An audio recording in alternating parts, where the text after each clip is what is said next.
భారతదేశ ఆర్థిక వ్యవస్థ గతిని మార్చేసిన ఒక పెద్ద సంస్కరణ. దాని గురించే ఈరోజు మనం మాట్లాడుకోబోతున్నాం. అదేనండి, గూడ్స్ అండ్ సర్వీసెస్ ట్యాక్స్, అంటే మనందరికీ తెలిసిన జీఎస్టీ. ఈ 101వ రాజ్యాంగ సవరణ ఏం చేసింది? దేశంలో చిందరవందరగా ఉన్న ఎన్నో పన్నులను తీసేసి ఒకే ఒక సింపుల్ సిస్టమ్ను ఎలా తీసుకొచ్చిందో సరే లోతుగా చూద్దాం. సరే, ఈ రోజు మనం ఏం చూడబోతున్నాం అంటే, ముందుగా జీఎస్టీ రాకముందు అసలు మన పన్నుల సిస్టమ్ ఎంత కంగాలిగా ఉండేలో చూద్దాం.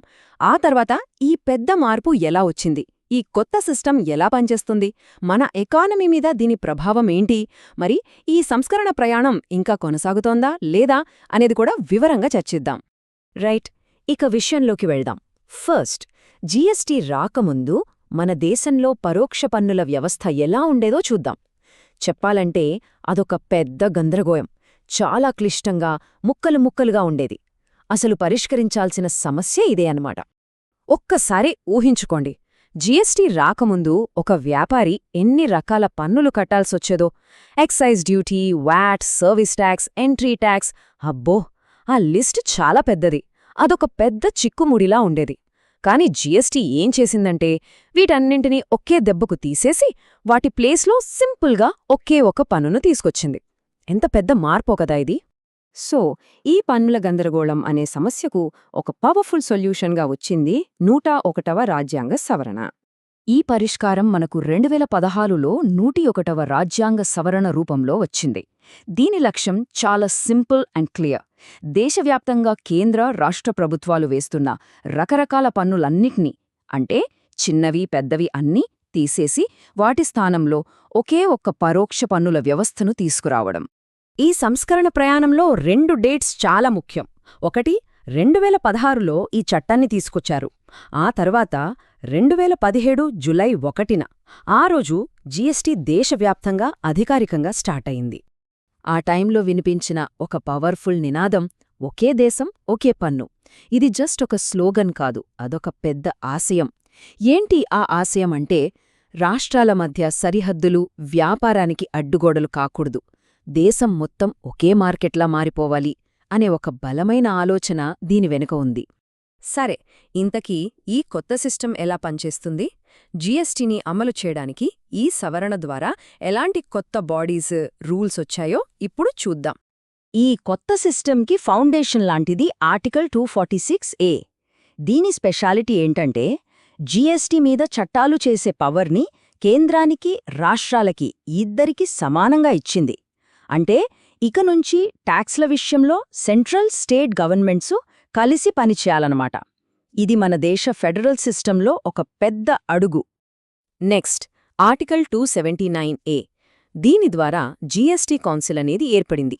చెప్పాలంటే ఈ కౌన్సిలే మొత్తం జీఎస్టీ సిస్టమ్కి బ్రెయిన్ లాంటిది. పన్ను రేట్లు ఎలా ఉండాలి, ఎవరికి మినహాయింపు ఇవ్వాలి లాంటి అన్ని కీ డిసిషన్స్ ఇక్కడే తీసుకుంటారు. మరి కౌన్సిల్లో ఎవరుంటారు? దీనికి చైర్పర్సన్గా మన కేంద్ర ఆర్థిక మంత్రి ఉంటారు. ఇక సభ్యులుగా దేశంలోని అన్ని రాష్ట్రాల ఆర్థిక మంత్రులుంటారు.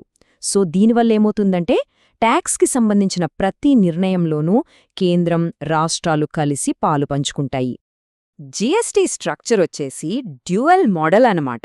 అంటే ఏంటంటే, ఒకే ట్రాన్సాక్షన్పై కేంద్రమేమో సెంట్రల్ జీఎస్టీ అంటే సిజిఎస్టీ వసూలు చేస్తుంది, రాష్ట్రమేమో స్టేట్ జీఎస్టీ అంటే ఎస్జీఎస్టీ వసూలు చేస్తుంది. అదే ఒక రాష్ట్రం నుంచి ఇంకో రాష్ట్రానికి సరుకులు వెళ్తే దానిమీద ఇంటిగ్రేటెడ్ జీఎస్టీ అంటే ఐజీఎస్టీ వేస్తారు. ఇలా వసూలు చేసిన పన్నుని కేంద్ర రాష్ట్రాలు పంచుకుంటాయి. అయితే ఇంత పెద్ద మార్పుకు రాష్ట్రాలను ఒప్పించడం అనేది అంత ఈజీ కాదు కదా. వాళ్లకు ఆదాయం తగ్గిపోతుందనే భయం ఉంటుంది.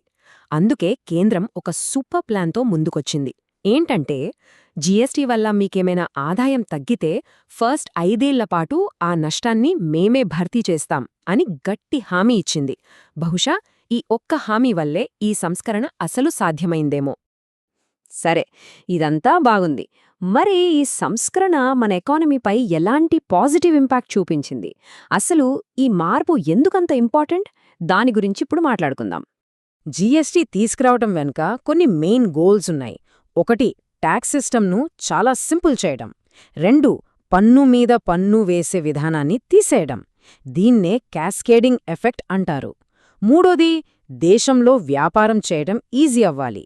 ఇక ఫైనల్గా ట్యాక్స్ కట్టకుండా తప్పించుకునే వాళ్ళని తగ్గించి ప్రభుత్వానికి ఆదాయం పెంచడం.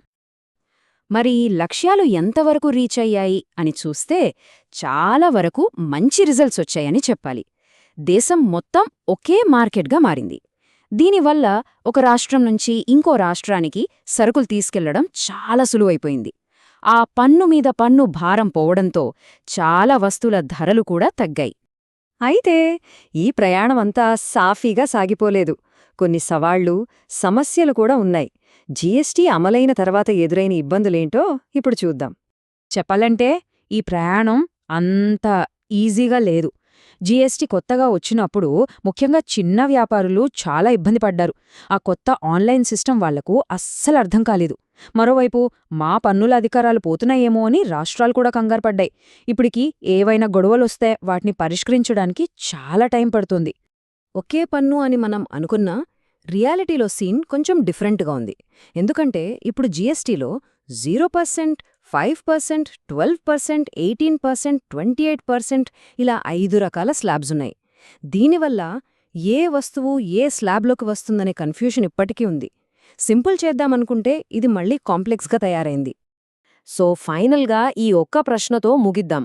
ఒకే దేశం ఒకే పన్ను అనే ఆశయం చాలా గొప్పది. కానీ దాని అమలులో ఉన్న వాస్తవికత కొంచెం సంక్లిష్టంగా ఉంది. మరి ఈ ఒకే దేశం ఒకే పన్ను అనేది మనం ఆల్రెడీ చేరుకున్న గమ్యమా, లేక అది ఇంకా కొనసాగుతున్న ఒక ప్రయాణమా? దీని భవిష్యత్తు ఎలా ఉంటుందో చూడాలి.